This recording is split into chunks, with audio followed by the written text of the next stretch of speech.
¡Hola! ¡Hola! Mari, la mien, ¿cómo están los guifachos? Se juntaron los 200 me gusta, puta que costó, cabrón, weón. El directo fue el martes y estamos bien. Ojalá que el lunes estén los 200 me gusta para que sigamos haciendo los capítulos que faltan. Pues yo creo que con 4 o 5 capítulos más terminamos lo que es la lectura del borrador. Esa viene siendo como la idea, ¿o no? Me imagino que terminemos la lectura del borrador, podamos decir, he leído la nueva Constitución. Sé de qué se trata. Conozco la nueva Constitución.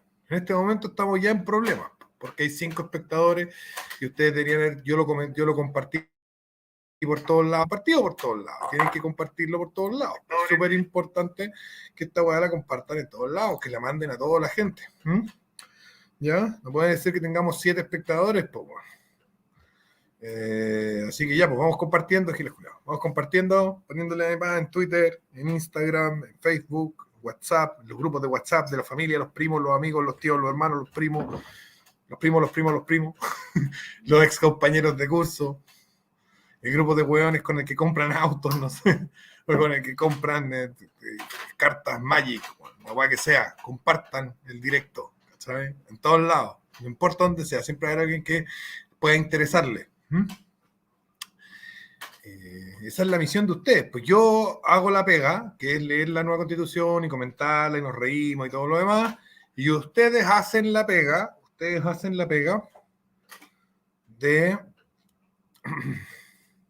soy de San Pedro Pelicín, ni diría salud ahí, yo lo conozco ese hombre. XD, Cartas Magic, se me cayó el carnet, a mí también. Pero el punto es que yo hago la pega de leer la Constitución y leerla y reírme y comentarla y explicar cuáles son las posibles consecuencias de cada wea que vamos hablando. Y ustedes hacen la pega de agarrar el link y ponerlo en sus redes sociales para que más gente llegue, pues, ¿cachai? Sí, eso es una pega complementaria, los dos nos complementamos. Ustedes como público comparten el contenido, le dan me gusta, lo comparten por todos lados, le dicen a su abuelita, abuelita, ve a este cabro que es súper amoroso. Y yo me dedico a leerla y comentarla. ¿Se entiende o no? Esa es la idea. Ya, vamos a comenzar, vamos a seguir leyendo desde donde quedamos. Habíamos quedado entonces en la página 119, en el artículo 20 del número 372. Y ya nos vamos acercando al final. Se dan cuenta que nos faltan 45 páginas nomás por leer. O sea que puede ser que en 2 o 3 directos más la terminemos. Y eso podría ser, bueno, la próxima semana si ustedes ponen me gusta. Bien. Los centros de justicia vecinal. Los centros de justicia vecinal son órganos encargados de promover la solución de conflictos vecinales y de pequeña cuantía dentro de una comunidad determinada por ley. Por ley, acuérdense que siempre que diga por ley, significa que lo pueden cambiar cualquier día, que lo pueden cambiar cuando quieran, porque acuérdense que esta Constitución dice que los cambios de ley son con mayoría simple y con 1/3 de los asistentes. Entonces, o sea, con 1/3 del Congreso. Entonces, usted con 1/3 de los diputados y diputados y por una mayoría simple, es decir, 50% más 1, usted cambia la ley. Eso significa que pueden cambiar la ley todos los días. En base al diálogo social, la paz y la participación de las partes involucradas, debiendo priorizar su instalación en zonas rurales y lugares alejados de las áreas urbanas. Los centros de justicia vecinal deberán orientar e informar al público en materia jurídica, haciendo las derivaciones que fuesen necesarias, así como ejercer las demás funciones que la ley encomiende. La organización, atribuciones, materias y procedimientos que correspondan a los centros de justicia vecinal se regirán por la ley respectiva. O sea, nuevamente, cambiamos la ley cuando queremos y por lo tanto, organización, atribuciones, materia y procedimientos que correspondan al centro vecinal cambiarán constantemente. No serán algo que podamos predecir en el futuro, porque no va a estar escrito cómo van a ser siempre, sino que van a cambiar constantemente. Siempre que algo se vea por ley, usted tiene que saber eso, tiene que saber que es algo que no va a ser predecible, que no va a ser fijo. El sistema de justicia deberá adoptar todas las medidas para prevenir, solucionar y erradicar la violencia contra las mujeres. Contra los hombres da lo mismo, que les peguen todo lo que quieran, pero contra las mujeres es importante. disidencia y diversidad de sexo genérica, o sea, los gays, los transexuales, los transgéneros, a toda esa gente tenemos que hacer todo lo posible para que nunca nadie, por ningún motivo, les pegue, pero los hombres que reciban toda la violencia posible, da lo mismo, no hay problema. El gobierno no protege a los hombres, ni a los niños, ni a los heterosexuales, sino que protege solamente mujeres, disidencia y diversidad de sexo genérica, ¿vale? Que quede claro. Esta no es un sistema de justicia que lo va a proteger a usted. Si usted es hombre o es mujer heterosexual, puede que la proteja menos. Si usted es hombre heterosexual, lo protege menos. Y si usted es niño, lo protege menos. Pero si usted es mujer, disidencias y diversidad de sexo genérica, o sea, todas esas cosas raras que se inventaron hace poco, a usted lo protege. El Consejo de Justicia deberá asegurar la formación inicial y capacitación constante de la totalidad de funcionarias y funcionarios y auxiliares de la Administración de Justicia con el fin de eliminar estereotipos de género y garantizar la incorporación de la perspectiva de género, o sea que las mujeres son siempre inocentes y los hombres son siempre culpables, el enfoque interseccional, que los blancos son siempre culpables, los negros son siempre inocentes, que los cristianos son siempre culpables, los ateos son siempre inocentes, etcétera. Y de derechos humanos sin discriminación en la Administración de Justicia. Aquí nuevamente encontramos una contradicción, porque nos dice que va a poner perspectiva de género, que es una perspectiva discriminatoria, y un enfoque interseccional, que también es una perspectiva discriminatoria, pero luego sin discriminación. O sea, con discriminación, pero sin discriminación. Eso lo vemos constantemente. Si ustedes ven desde el capítulo 1 de esta serie que hemos estado realizando, se van a dar cuenta que constantemente nos encontramos con que nos enumeran una serie de discriminaciones y luego, muy campante, al final de la oración, al final del inciso, al final del párrafo, dice sin discriminación. Artículo 22. Perspectiva interseccional. La función jurisdiccional debe ejercerse bajo un enfoque interseccional, debiendo garantizar la igualdad sustantiva y el cumplimiento de las obligaciones internacionales de derechos humanos en la materia. Al explicar esto, la función jurisdiccional, o sea, la justicia, debe ejercerse bajo un enfoque interseccional. Significa que si a usted, siendo blanco, lo roba un negro, usted cometió el delito y no él. ¿Se entiende? Porque interseccional parte de la base de que usted, por su color de piel, usted es malo. Y el negro, por su color de piel, es bueno. Y por lo tanto, si él le robó, algo estaba haciendo usted, así que usted se va preso y él sale libre, ¿vale? Eso significa justicia interseccional. Busquen la interseccionalidad, estudien la interseccionalidad, se van a dar cuenta que tengo razón. Este deber resulta extensivo a todo órgano jurisdiccional, auxiliar, funcionarias y funcionarios del sistema de justicia durante todo el curso del proceso. Ya están cobrando los de la autopista central, durante todo el curso del proceso y en todas las actuaciones que realicen. Asimismo, los tribunales, cualquiera sea su competencia. ¿Vale? O sea, dice que es lo mismo en familia, en civil. Yo le presté plata a un negrito, no me la pagó, se la trato de cobrar en el juzgado civil y me van a hacer pagarle más todavía porque ¿cómo se me ocurre tratar de cobrarle un préstamo a un negrito siendo yo blanco? Enfoque interseccional, ¿ya? Artículo 26. Impugnaciones contra decisiones de la jurisdicción indígena. La Corte Suprema conocerá y resolverá de las impugnaciones deducidas en contra de las decisiones de la jurisdicción indígena en sala especializada y asistida por una consejería técnica integrada por expertos en su cultura y derecho propio, en la forma en que establezca la ley. Acuérdense, eso va a cambiar cualquier día. Consejos de justicia. Artículo 27. Consejo de Justicia. El Consejo de la Justicia es un órgano autónomo, técnico, paritario, eso significa que invita a hombres, invita a mujeres, y plurinacional, o sea que incluye a gente de todos los pueblos indígenas, etcétera, y con perspectiva jurídica y patrimonio propio, cuya finalidad es fortalecer la independencia judicial. Está encargado del nombramiento, gobierno, gestión, formación y disciplina del Sistema Nacional de Justicia. O sea, vamos a tener un órgano autónomo, ¿no es cierto?, controlado por los indígenas, porque dice plurinacional, ¿no es cierto?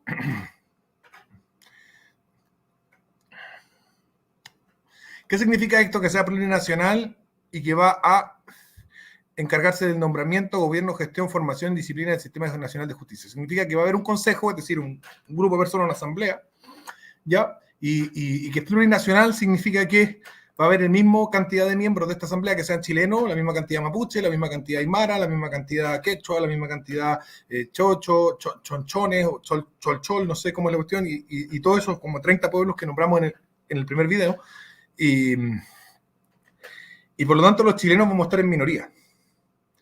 Y ellos van a nombrar a los jueces, ¿vale? Ellos van a nombrar a los jueces. Los indígenas van a nombrar a los jueces.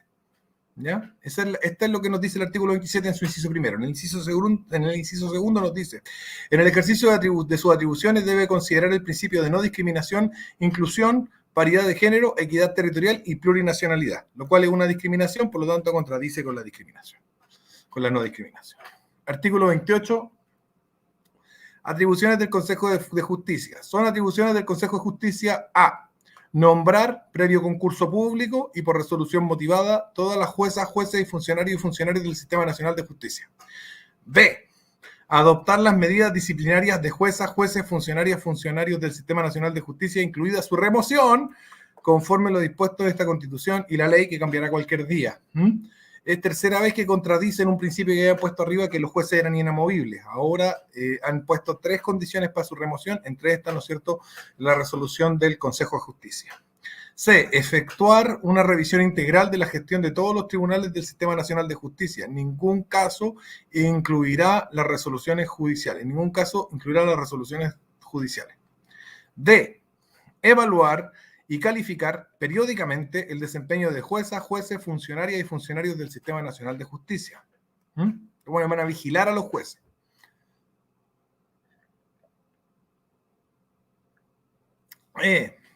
Decidir sobre promociones, traslados, permutas y cese de funciones de integrantes del Sistema Nacional de Justicia. F. Definir las necesidades presupuestarias, ejecutar y gestionar los recursos para el adecuado funcionamiento del Sistema Nacional de Justicia. Van a controlar también a Luquita. G. Pronunciarse sobre cualquier modificación legal en la organización y atribuciones del Sistema Nacional de Justicia. El Congreso deberá oficiar al Consejo, el que deberá responder dentro de 30 días contados desde su recepción. H. Proponer la creación, modificación o suspensión de tribunales a la autoridad competente.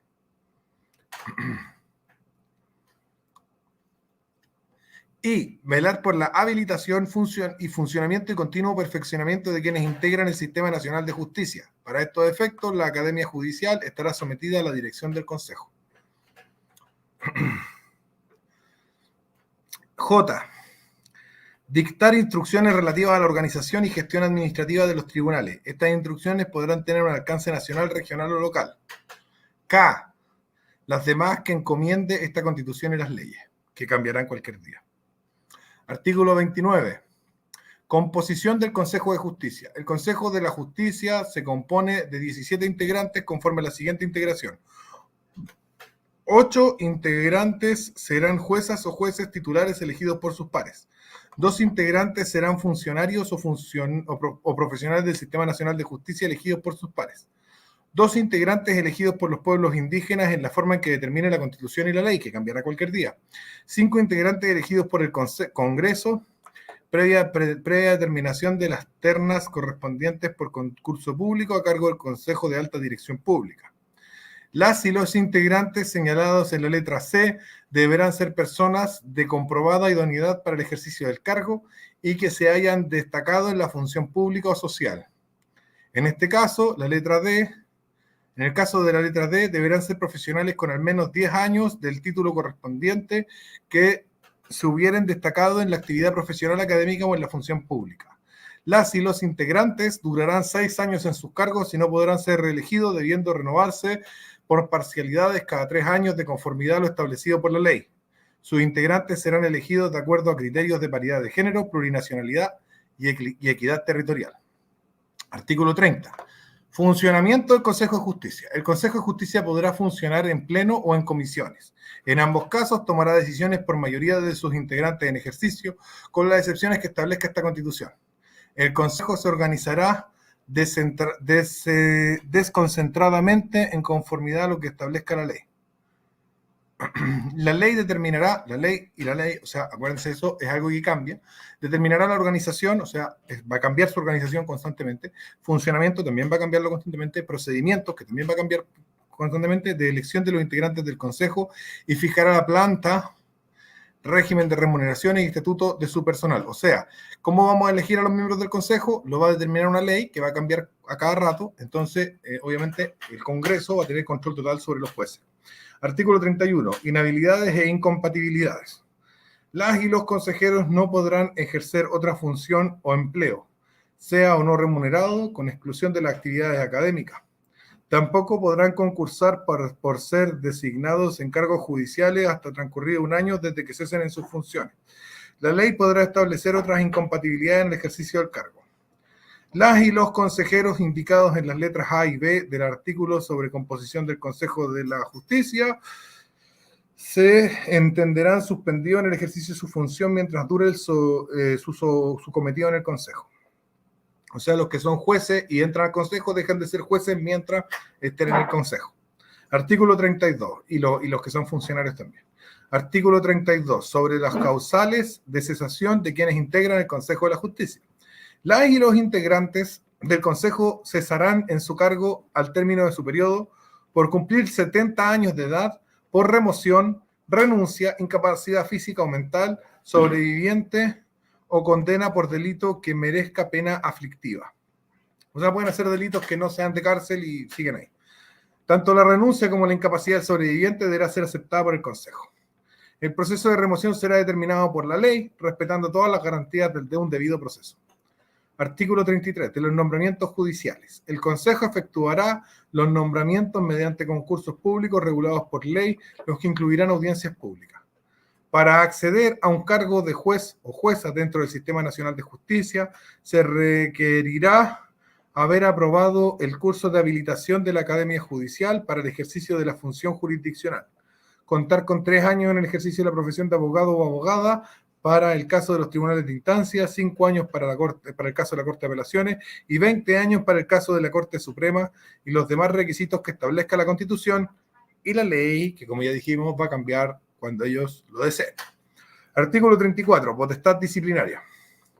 Los procedimientos disciplinarios serán conocidos y resueltos por una comisión compuesta por 5 integrantes del Consejo elegidos por sorteo, decisión que será revisable por su pleno a petición del afectado.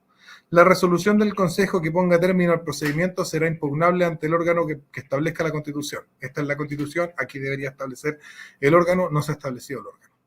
Las decisiones adoptadas conforme a los incisos anteriores no podrán ser revisadas ni impugnadas ante otros grupos del Sistema Nacional de Justicia.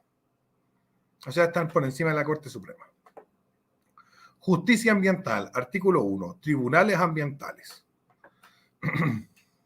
¿Me sirve para bebida, mi amor, por favor? Muchas gracias. Los tribunales ambientales conocerán y resolverán sobre la legalidad de los actos administrativos en materia ambiental, de la acción de tutela de derechos fundamentales ambientales. Acuérdense que la naturaleza tiene derechos, el ambiente tiene derechos en esta Constitución. No sabemos bien cómo funciona eso, porque nunca en la historia de la humanidad se ha dado derecho a algo que no sea un ser humano. Así que vamos a entrar es un experimento. Están experimentando con nosotros, ¿vale?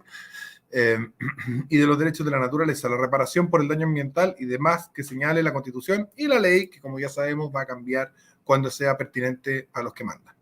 Las acciones para impugnar la legalidad de los actos administrativos que se pronuncien sobre materia ambiental podrán interponerse directamente a los tribunales ambientales sin que pueda exigirse el agotamiento previo de la vía administrativa. Habrá al menos un tribunal ambiental en cada región del país. La ley, que cambiará cualquier día, regulará la integración, competencia y demás aspectos que sean necesarios para su adecuado funcionamiento. En el caso de actos de la administración que decidan un proceso de evaluación ambiental y de la solicitud de las medidas cautelares, no se podrá exigir el agotamiento de la vía administrativa para acceder a la justicia ambiental. Artículo 2. Principio de paridad en órganos autónomos.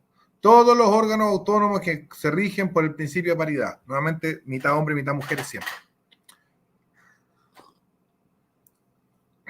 Se promueve la implementación de medidas de acción afirmativa. Eso significa discriminación, asegurando que al menos 50% de los integrantes sean mujeres. Al menos el 50%, podrían ser más.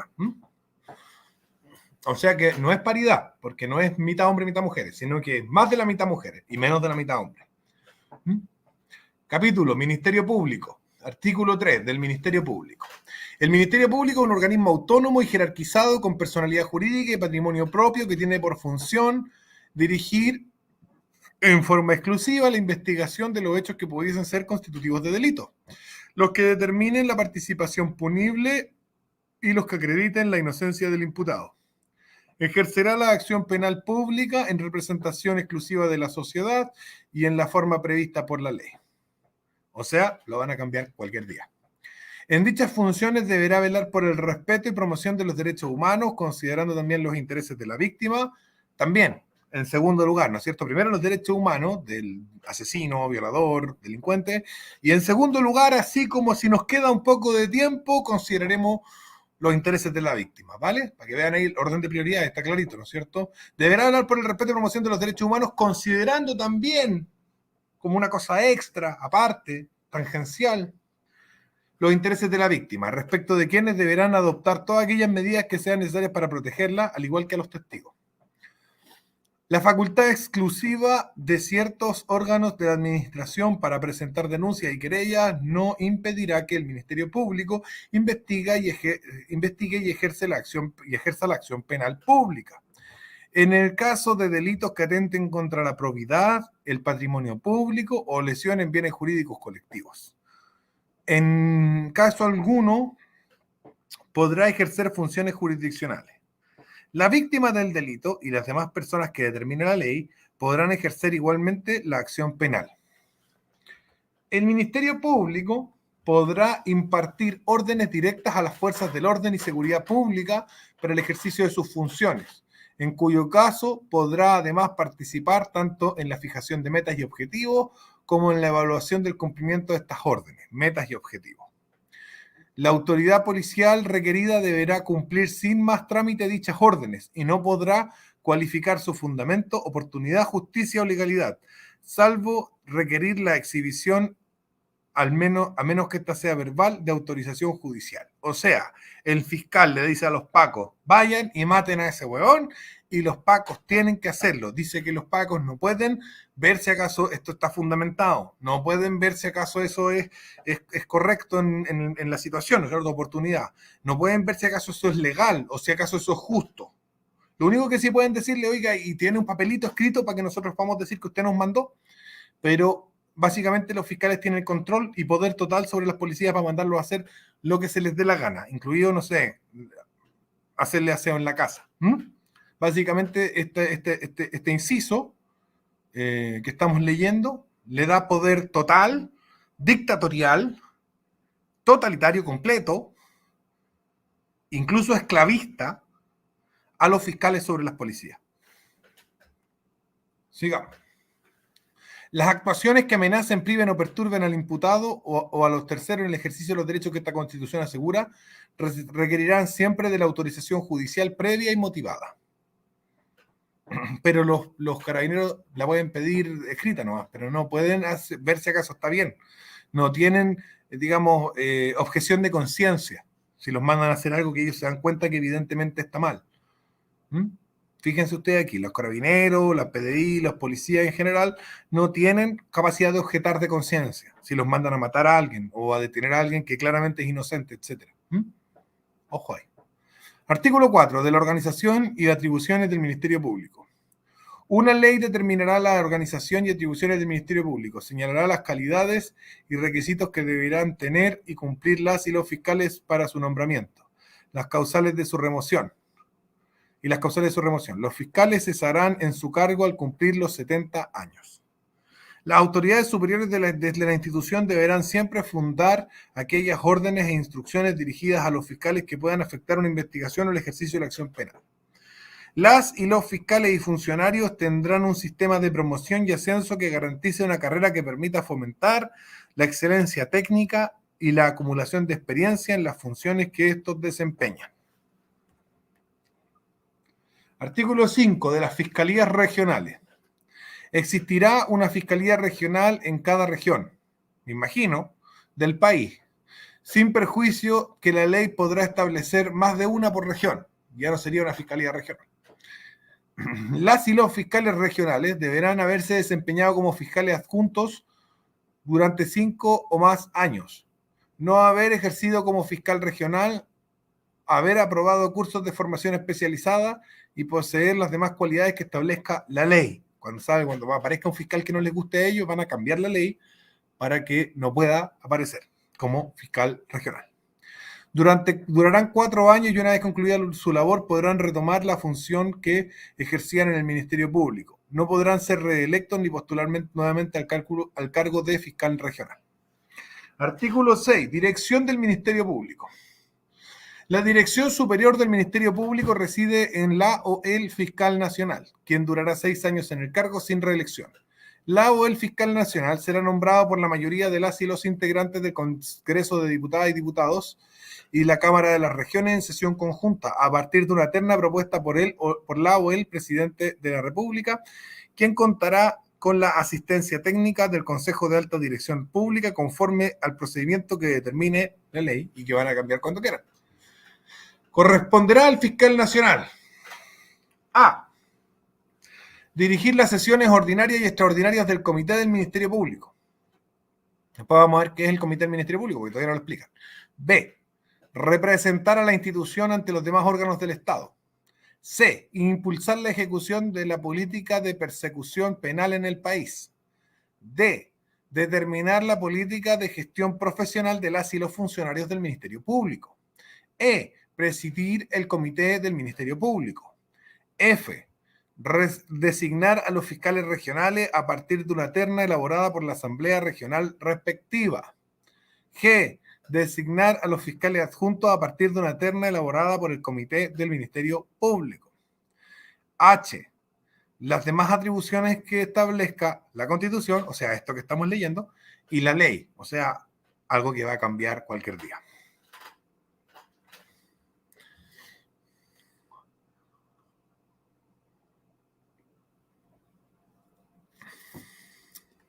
Artículo 7. De los requisitos... ¿Dónde están los cigarros? Acá. De los requisitos para el cargo de fiscal nacional. La o el fiscal nacional debe tener al menos 15 años de título de abogado, tener ciudadanía con derecho a sufragio y contar con comprobadas competencias para el cargo. Obviamente, comprobadas competencias para el cargo no significa nada. Ustedes saben. Me cae bien, pueden ser comprobadas competencias para el cargo. Artículo 8. ¿Es verdad? Ese vos me cae bien. Mi mujer se ríe. ¿Es verdad? Ese vos me cae bien. Yo considero, subjetivamente, que esas son comprobadas competencias para el cargo. Y lo nombro.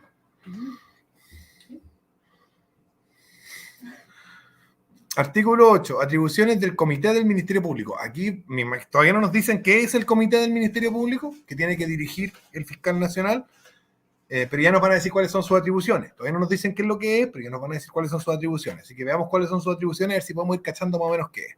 Son atribuciones del Comité del Ministerio Público las siguientes. A. Asesorar al fiscal nacional en la dirección del organismo, velando por el cumplimiento de sus objetivos. B.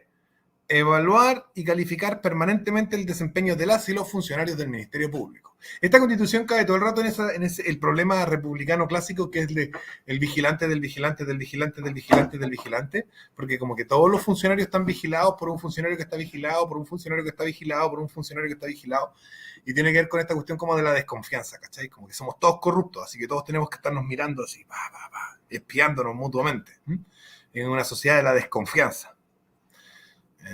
Si se fijan en lo que hemos leído, vamos para atrás, vamos a encontrar que constantemente está este principio de que hay que vigilarnos todos. No es como que, obviamente, que tienen que haber instancias como para castigar los que hacen cosas malas. No. Es como que hay que estar vigilando activamente a todos los hueones a ver si por ahí se les ocurre hacer algo malo y castigarlos, ¿no es cierto?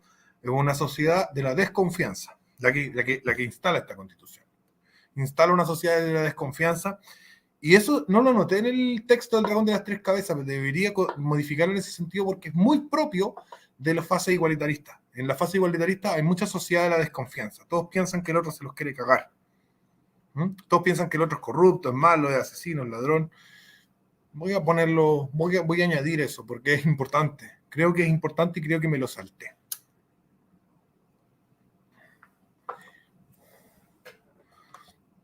Ya. Asesorar al fiscal nacional en la dirección del organismo hablando del cumplimiento de su objetivo. Evaluar y calificar permanentemente el desempeño de la ley de los funcionarios del Ministerio Público. Evaluar y calificar permanentemente es una vigilancia constante que se van a ejercer unos contra otros. Todos se están vigilando. Ejercer la potestad disciplinaria respecto de las y los funcionarios del Ministerio Público en conformidad a la ley. Designar al director ejecutivo nacional. Tampoco sabemos qué chucha hace ese hueón. Y todavía no sabemos lo que es el comité del Ministerio Público. Pero ya nos van tirando más cosas, hay más cargos que ya tendremos que ir descubriendo en las 38 páginas que nos quedan de Constitución, ir descubriendo de qué se trata. Proponer al fiscal nacional las ternas para el nombramiento de fiscales adjuntos y las demás atribuciones que establezca la Constitución. Esta es la Constitución, o sea que no hay demás atribuciones porque aquí están las atribuciones que le deja la Constitución y la ley, que va a cambiar cualquier día y le va a dar las atribuciones que se les dé la gana. Cualquier día lo ponen de presidente mediante la ley al pobre comité del Ministerio Público. Artículo 10 del comité del Ministerio Público. Existirá un comité del Ministerio Público integrado, aquí lo vamos a saber lo que es, integrado por la y los fiscales regionales y la o el fiscal nacional, quien lo presidirá. El comité deberá fijar la política de persecución penal y los criterios de actuación para el cumplimiento de dichos objetivos, debiendo siempre velar por la transparencia y objetividad, resguardando los intereses de la sociedad y el respeto de los derechos humanos. Artículo 11. Fiscales adjuntos del Ministerio Público.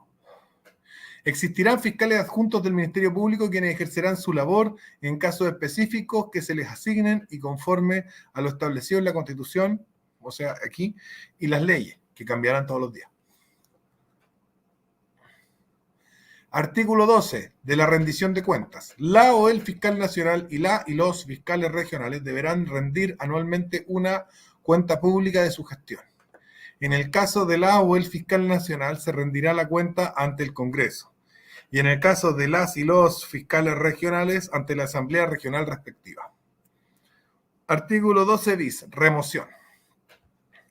El fiscal nacional y los fiscales regionales serán removidos por la Corte Suprema, a requerimiento del presidente de la República, del Congreso de Diputadas y Diputados, o de 10 de sus miembros por incapacidad, falta grave a la probidad o negligencia manifiesta en el ejercicio de sus funciones. La Corte reconocerá... la Corte Suprema va a remover al fiscal nacional y a los fiscales regionales. La Corte reconocerá del asunto en pleno especialmente convocado al efecto y para recordar la remoción y para acordar la remoción deberá reunir un voto conforme, el voto conforme de la mayoría de sus miembros en ejercicio. La remoción de los fiscales regionales también podrá ser solicitada por él o la fiscal nacional. Se dan cuenta que el fiscal nacional y los fiscales regionales que conforman el comité del Ministerio Público, ¿ya? Y vigilan a todos los fiscales, son a su vez vigilados por la Corte Suprema. Es una cadena de desconfianza. Están todos vigilándose y atentos porque todos somos muy malos. Derecho al proceso con las debidas garantías. Artículo 13. Derecho a un proceso con las debidas garantías. Aquí no hay un debido proceso, sino hay un proceso con debidas garantías. Toda persona tiene derecho a un proceso razonable y justo, en que se salvaguarden las garantías que se señalan en esta Constitución. Todavía no señalan las garantías. Sin perjuicio de las que se establezcan en la ley, o sea, pueden cambiarte las garantías cualquier día. Y en los tratados internacionales que se encuentren vigentes y hayan sido ratificados por Chile. También la ONU te puede cambiar las garantías. Dicho proceso se realizará ante el tribunal competente, independiente e imparcial establecido con anterioridad por la ley. Toda persona tiene derecho a ser oída y juzgada en igualdad de condiciones y dentro de un plazo razonable. Las sentencias serán fundadas asegurando la existencia de un recurso adecuado y efectivo ante el tribunal que determine la ley, que cambiará cualquier día. Toda persona tiene derecho a defensa jurídica y ninguna autoridad o individuo podrá impedir, restringir o perturbar la debida intervención del letrado.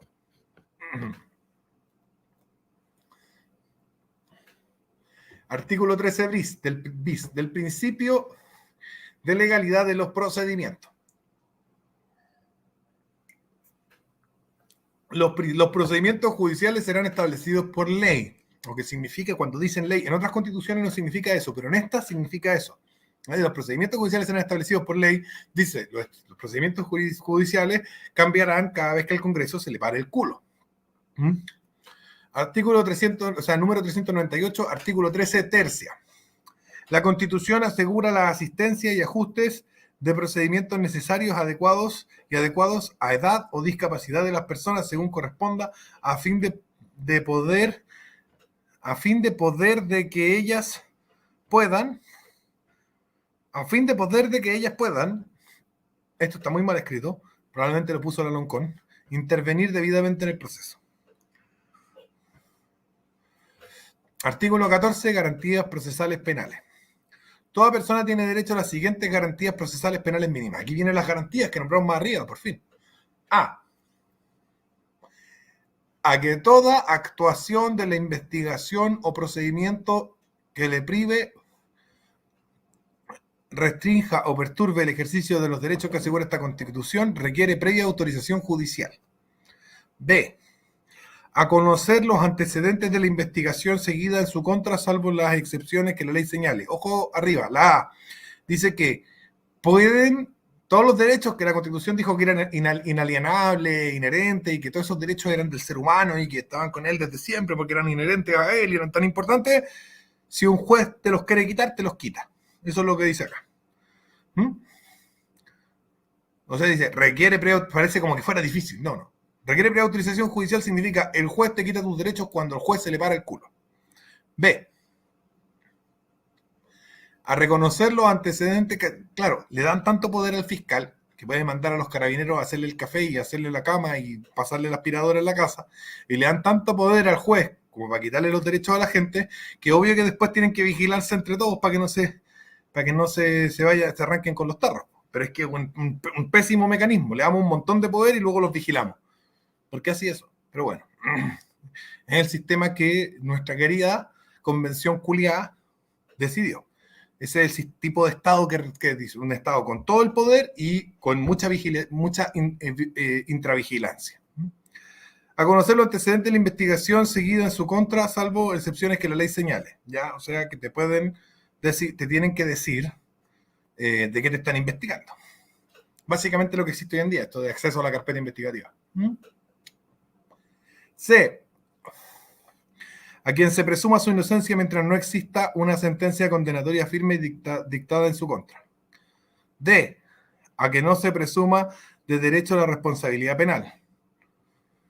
O sea, inocente hasta que se pruebe la culpabilidad. A ser informada sin demora y en forma detallada de sus derechos y causas de investigación seguida en su contra. F. A guardar silencio ni como si no fuera, a no guardar silencio, ni a ser obligado, a guardar silencio, ni a ser obligada a declarar en contra de sí misma, o reconocer su responsabilidad. Esto está muy mal escrito.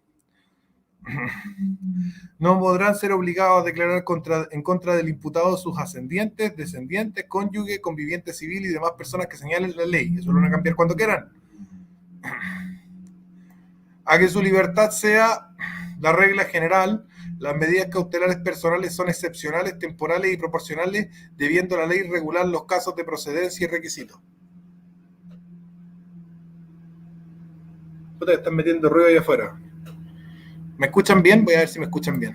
¿Me escuchan bien?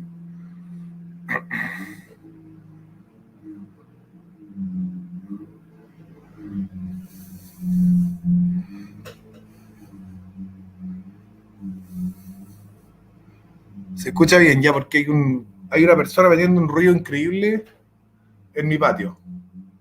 Metieron un auto en mi patio. No, tiene que ser alguno de mis cuñados. Ya. Sigamos.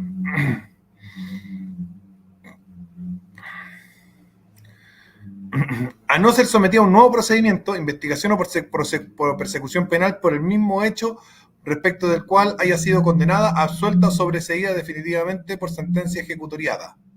O sea, no juzgar dos veces, la cosa juzgada. Y a ser sancionada de forma proporcional a la infracción cometida. J. A que no se le imponga la pena de confiscación de bienes sin perjuicio del cobro. ¿Qué le pasa a este weón? Está tratando de contarnos a toda la familia que parece que se compró un auto con un motor muy grande. A que no se imponga la pena de confiscación de bienes sin perjuicio del comiso en los casos establecidos por las leyes. O sea, a que no te quiten tus cosas a menos que la ley lo diga, y la ley la pueden cambiar cuando quieran. K. A que no se imponga como pena la pérdida de derechos previsionales.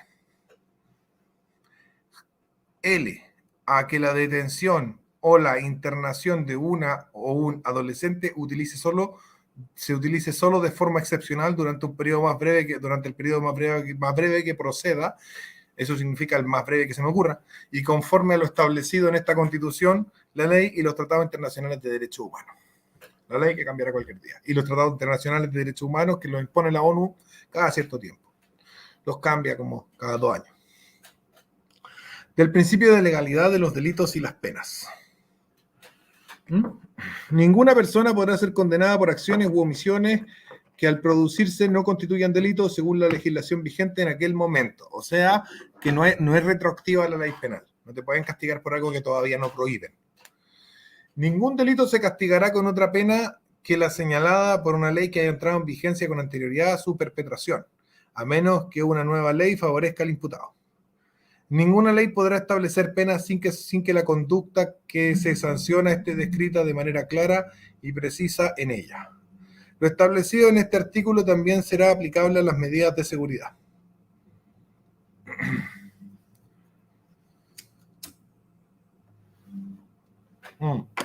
Las medidas de seguridad son las cautelares, o sea, si todavía no aprueban una ley que te da prisión preventiva para un caso, no te pueden dar prisión preventiva en ese caso, aunque ya lo hayan aprobado, pero tú no lo hayan aprobado cuando tú hiciste lo que hiciste. Ya, artículo 17, derecho a la asesoría jurídica gratuita. Toda persona tiene derecho a asesoría jurídica gratuita en los casos y en la forma que establezca la Constitución, o sea, aquí, y la ley, o sea, cualquier día lo cambia. El Estado asegura la asesoría jurídica gratuita integra, falta el tilde ahí, dice integra por parte de abogadas y abogados habilitados para el ejercicio de la profesión, a toda persona que no pueda obtenerla por sí misma. Artículo 18. Es deber del Estado otorgar asistencia jurídica especializada para la protección del interés superior de los niños, niñas y adolescentes, especialmente cuando estos han sido sujetos a medidas de protección, procurando crear todas las condiciones necesarias para el resguardo de sus derechos. Artículo 19. Servicio integral de acceso a la justicia. Un organismo desconcentrado de carácter técnico denominado Servicio Integral de Acceso a la Justicia tendrá por función prestar asesoría, defensa y representación letrada de calidad a las personas. Esta es la Defensoría Penal Pública, pero con un nuevo nombre. Así como también brindar apoyo profesional de tipo psicológico y social en los casos que corresponda. La ley determinará la organización, áreas de atención, composición y planta de personal del Servicio Integral de Acceso a la Justicia, considerando un despliegue territorial desconcentrado, ¿vale? Van a hacer una ley, que la van a poder cambiar cuando quieran, que va a decir cómo funciona la Defensoría Penal Pública, que ahora se va a llamar Servicio Integral de Acceso a la Justicia. Vamos a tener Servicio Integral de Acceso a la Justicia y Defensoría Penal Pública. Aquí vamos a tener redundancia, y ahora a mí me gustan las redundancias. A mí me gustan. Son ineficientes, pero tienen esta cosa así como de conflicto dentro del Estado que asegura que nadie se pase para el pico. Pero bueno, veamos.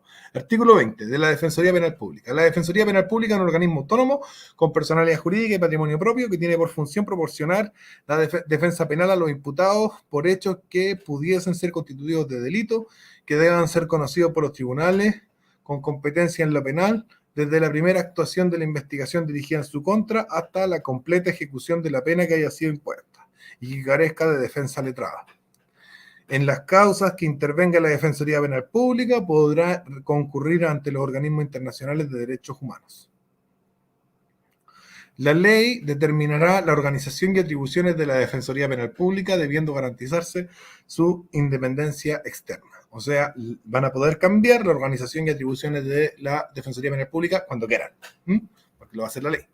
Y la ley cambia a cada rato en esta Constitución. Sépanlo siempre. Artículo 21 de la Defensa Penal Pública. La función de la defensa penal pública será ejercida por defensores y defensoras penales públicos. Los servicios de defensa jurídica que preste la Defensoría Penal Pública no podrán ser licitados o delegados en abogados particulares sin perjuicio de la contratación excepcional que pueda realizar en los casos y la forma que establezca la ley. O sea, cualquier día cambian esto y pueden contratar gente y hacer que algún hueón por ahí que necesita plata del partido obtenga. Artículo 22.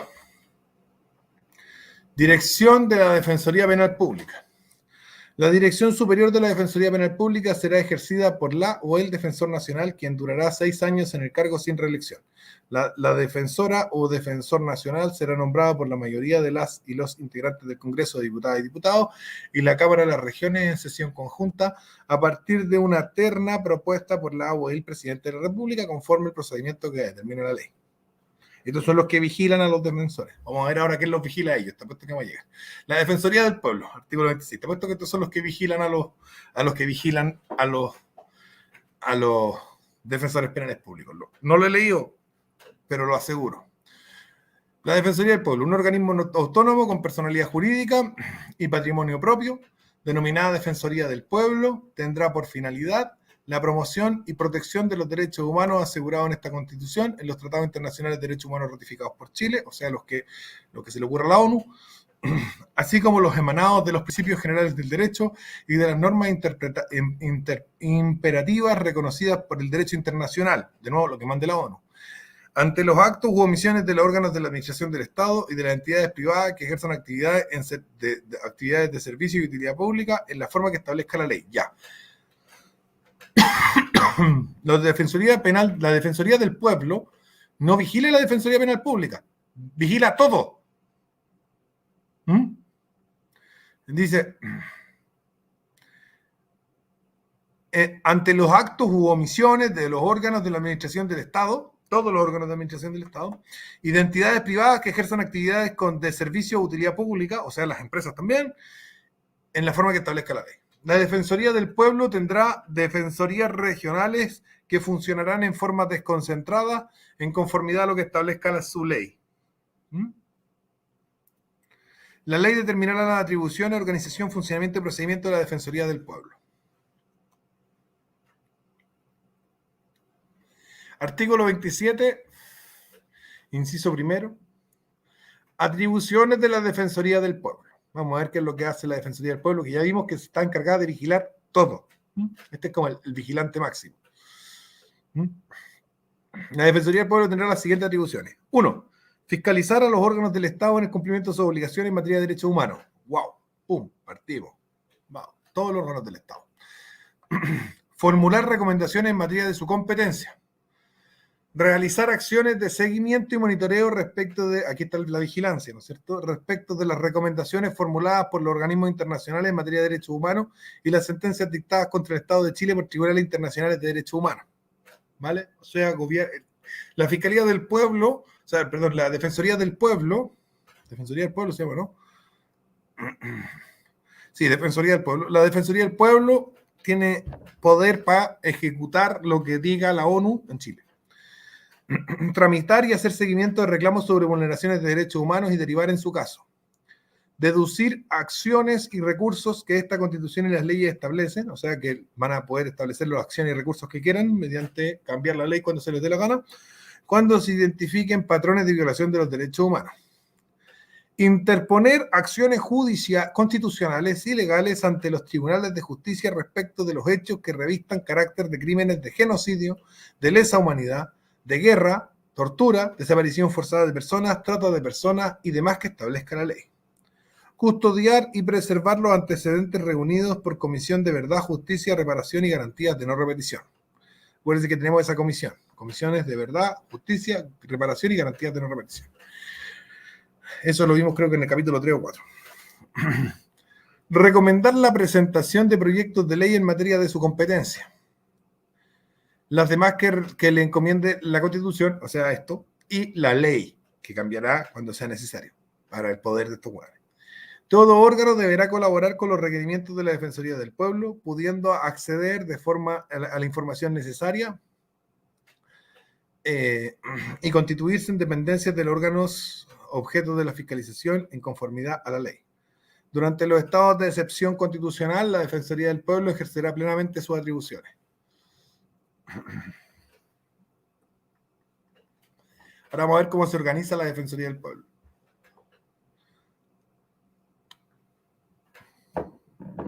Cacha el cargo, defensor o defensor del pueblo. La dirección de la Defensoría del Pueblo estará a cargo de una defensora o defensor del pueblo, quien será designado por la mayoría de las y los integrantes del Congreso de Diputadas y Diputados y la Cámara de las Regiones, en sesión conjunta, a partir de una terna elaborada por las organizaciones sociales y de derechos humanos en la forma que determina la ley. Ojo con eso. A partir de una terna elaborada por las organizaciones sociales, que chuchas son las organizaciones sociales, y de derechos humanos. O sea, Amnistía Internacional va a poder poner terna ahí para el defensor del pueblo. Le estamos dando poder a todos esos buenos, a todas esas ONG extranjeras con capitales Oxfam, que operan con dineros de magnates extranjeros, ¿no es cierto? Les estamos dando cualquier poder. Pueden elegir al defensor del pueblo, que es el que vigila todo, y hace cumplir los mandatos de la ONU.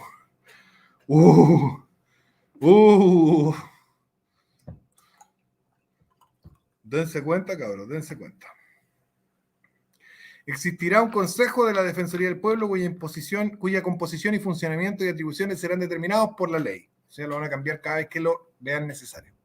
Las personas propuestas por las organizaciones deben cumplir los requisitos de comprobada idoneidad. Eso puede también significar me cae bien, así que tiene comprobada idoneidad. Y trayectoria en la defensa de los derechos humanos. La defensora o el defensor del pueblo durará un periodo de 6 años en el ejercicio del cargo sin posibilidad de reelección. Al cesar su mandato, durante los 18 meses siguientes, no podrá optar a ningún cargo de elección popular ni de exclusiva confianza de alguna autoridad. Gozará de inamovilidad de su cargo y será inviolable en el ejercicio de sus atribuciones. Se deshará en su cargo por cumplimiento de su periodo, por condena por crimen o simple delito, renuncia, enfermedad incompatible con el ejercicio de la función o por remoción. Podrá ser removido por la Corte Suprema por notable abandono de deberes en la forma que establezca la ley. Como la justicia tiene perspectiva de género, nunca vamos a tener un defensor penal, un defensor del pueblo hombre, porque, como dice acá, si es condenado a crimen o simple delito, lo sacan. Entonces va a estar con acusarlo para que lo condenen, porque es hombre, y lo saquen. Artículo 29. Existirá un organismo autónomo con personalidad jurídica y patrimonio propio denominado Defensoría de los Derechos de la Niñez, que tendrá por objeto la difusión, promoción y protección de los derechos que son titulares los niños en conformidad a la Constitución Política de la República, a la Convención sobre los Derechos del Niño y los demás tratados internacionales ratificados por Chile que se encuentren vigentes, así como la legislación nacional velando por su interés superior. La ley determinará la organización, funciones, financiamiento y atribuciones de la Defensoría de los Niños, de los Derechos del Niño. O sea, el Congreso con un poquito puede destruir todas las familias. Capítulo Defensoría de la Naturaleza.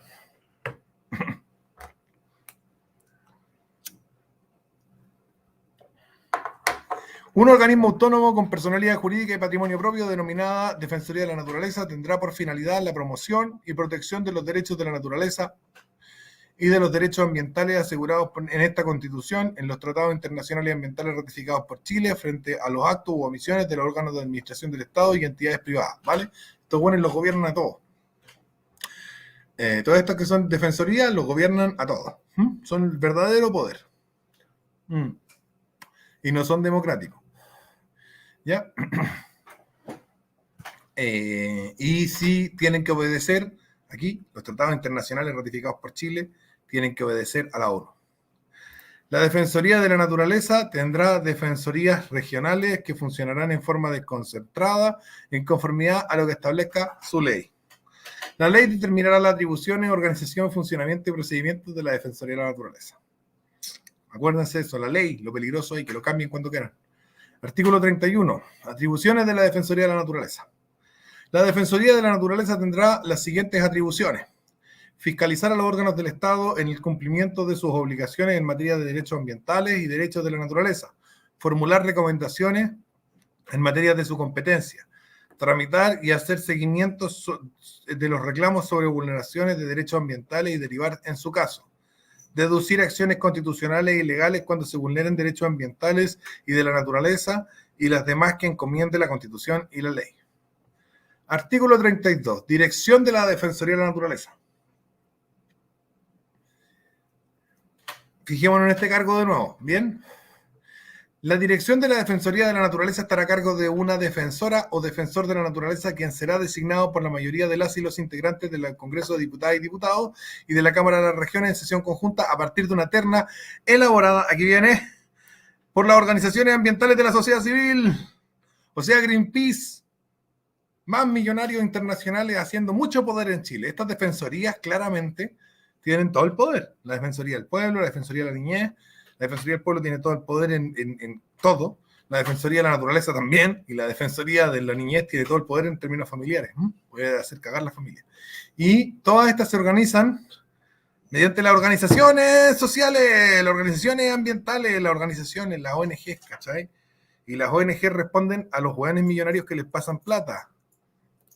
A eso responden. Y como responden a los buenos millonarios que les pasan plata, responden a George Soros, responden a Rockefeller, responden al Foro de Davos, responden a los millonarios de Estados Unidos. O sea, hay una entrega y una capitulación y una entrega total de soberanía a los millonarios de Estados Unidos, a Wall Street. Artículo 35. Agencia Nacional del Agua. La Agencia Nacional del Agua es un órgano autónomo con personalidad jurídica y patrimonio propio que se organizará desconcentradamente, cuya finalidad es asegurar el uso sostenible del agua para las generaciones presentes y futuras, el acceso al derecho humano al agua y al saneamiento y la preservación de los ecosistemas asociados. Para ello, se encargará de recopilar información, coordinar, dirigir y fiscalizar la actuación de los órganos del Estado con competencia en materia hídrica y de los particulares en su caso. Entre las demás funciones que determina la ley, la Agencia Nacional del Agua deberá liderar y coordinar los organismos con competencia en materia hídrica, velar por el cumplimiento de la política hídrica nacional que establezca la autoridad respectiva, otorgar, revisar y modificar, caducar o revocar autorizaciones administrativas sobre las aguas. Poder total sobre el agua. Implementar y monitorear los instrumentos de gestión y protección ambiental establecidos en ella, coordinar y elaborar un sistema unificado de información de carácter público e impulsar la constitución de organismos a nivel de cuencas a quienes prestará asistencia para que realicen la gestión integrada, gobernanza participativa y planificación de las intervenciones en los cuerpos de agua y los ecosistemas asociados a la o las respectivas cuencas. Deberá fiscalizar el uso responsable y sostenible del agua y aplicar las sanciones administrativas que correspondan. Podrá determinar la calidad de los servicios sanitarios, así como las demás que señala la ley. Las sanciones impuestas por la agencia podrán ser reclamadas ante los tribunales de justicia. Artículo 35 bis de la coordinación de la Autoridad Nacional del Agua. La ley regulará las instancias de coordinación entre la Autoridad Nacional del Agua y el Ejecutivo, especialmente respecto de la política nacional hídrica, así también la organización, designación, estructura, funcionamiento y demás funciones y competencias de la autoridad nacional como de los organismos de cuenca, ¿vale? Esto lo va a hacer una ley o se lo van a cambiar cuando quieran. Y con eso terminamos por hoy. Yo sé que podría seguir un par de minutos más, pero como entramos en el Banco Central, mejor el Banco Central lo vemos en un capítulo completito, ¿no es cierto? Estamos en la página 135. ¿Se dan cuenta que nos faltan 29 páginas, que lo podemos hacer en uno o dos capítulos, que si me juntan los 200 me gusta hoy día, o sea, de aquí al lunes, leemos el penúltimo capítulo, y si me juntan los 200 me gusta el lunes, el martes leemos el final y terminamos el borrador. Y podemos decir, leímos la Constitución entera. ¿Se dan cuenta? Y podemos decirle a los buenos de los aprobados por qué no queremos aprobar su mierda.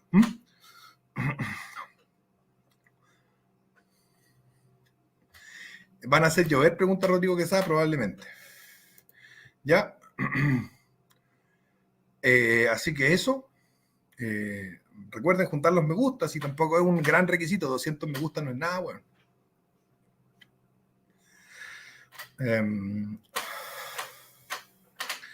Lo dejamos hasta acá. Les mandamos muchos besitos y nos estamos viendo mañana. Tenemos facho sabático y muy probablemente tengamos a nuestro amigo Lord Gerard para conversar de qué pasa en la cabeza de una persona de izquierda. Eso es como la idea. ¿Qué es lo que, por qué piensan así? ¿Mm?